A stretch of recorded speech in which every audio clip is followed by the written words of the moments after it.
Welcome to Beneath the Surface with Scott Gibson. Scott recently attended the Cambridge House Energy and Resource Investment Conference. He sat down with Mickey Falb of the Mercenary Geologist to discuss graphite, the next hot thing according to Mickey. Enjoy.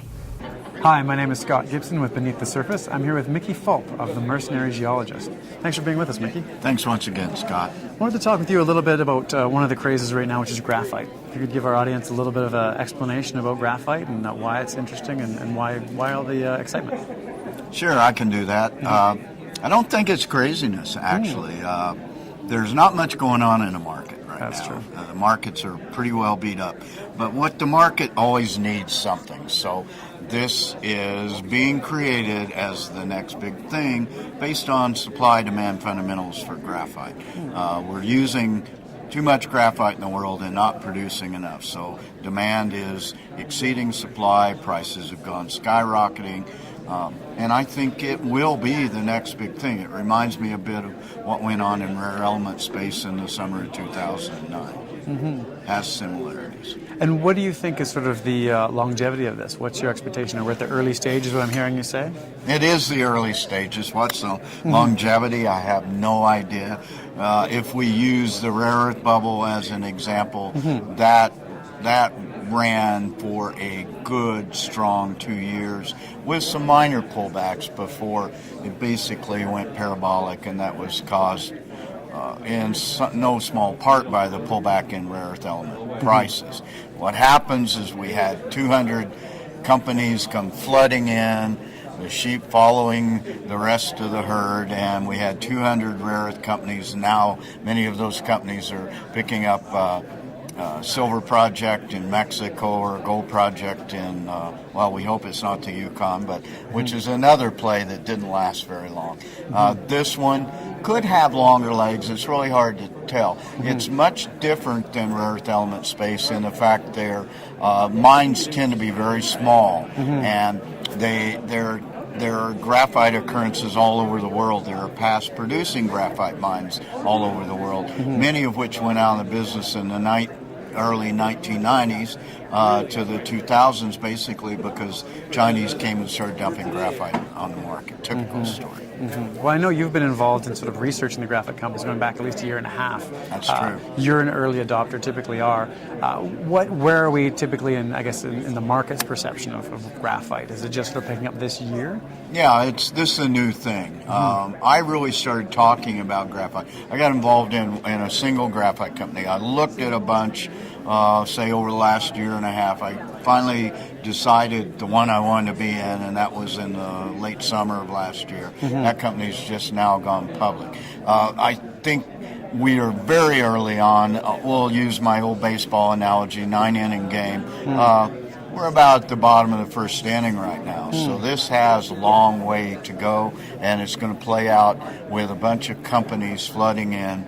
Every shark, charlatan, and snake oil salesman near Cole Harbor has now got a graphite company going to Shell or CPC, and so we're going to see this flood of companies come in, most of which will not have legitimate deposits or proper share structures are doomed to failure. But I actually think there is probably more space in the graphite market for successful companies than perhaps there was in the rare earth sector, where ultimately we will see a half a dozen companies successful. I think the percentage could be greater in graphite. Oh, nice. And how many companies are there right now in sort of the graphite space? I don't know. There's 15 or so? No, there's more than that now. I've spent a week in Vancouver, and I looked at 3 or 4 graphite companies. One came into me yesterday morning as I was leaving to come to Calgary. So they're popping up like little sprouts all over the place, sprouts in the spring. So ultimately, I have no idea. I would think there's probably, in the public venue right now, there could be as many as 15 to 20 to 25 in process right now. Right. Probably only maybe a dozen, 10 or 12 that are actually public at this time. And that's sort of what I was Would be my alluding guess. to. I think that's about right. Yeah. And what's your take on what are the things you look for? What should our audience be looking for when looking at and evaluating a graphite Well, company? it's the same with all companies, share structure, people, and project. In this instance, I think you want to get in early on because valuations are already starting to go up, so maybe startup companies. But when you're looking for a graphite project, there are, I would say, 3 key criteria. The grade of the project. So as a rule of thumb, you're probably going to want 5% graphite or more. Now there's some exceptions. For instance, Northern Graphite, a good company I'm not involved with, but they have 2% graphite, and that's a good deposit. And it's a good deposit because it is mainly large flake graphite. So there's 4 different kinds of graphite. There's flake graphite, which trades generally at a premium, and the larger the flake, the higher the price per ton.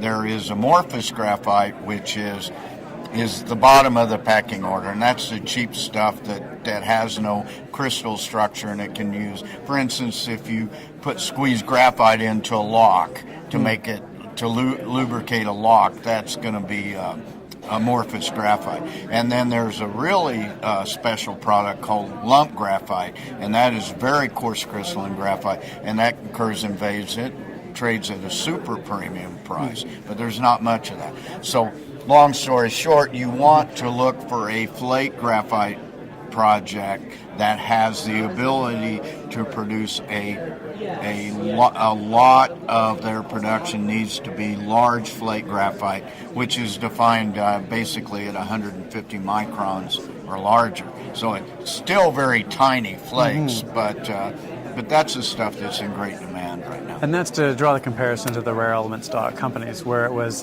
heavies versus the light, Yeah. and you wanted the heavies, they're more valuable. Here, large flake, small, you want the large flake. Yeah, and large flake.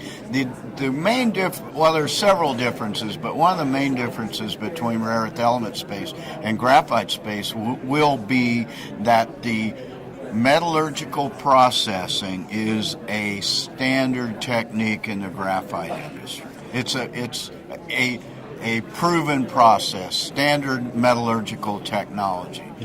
Grind, flotation, perhaps an acid wash, separation into flake size, packing and shipping.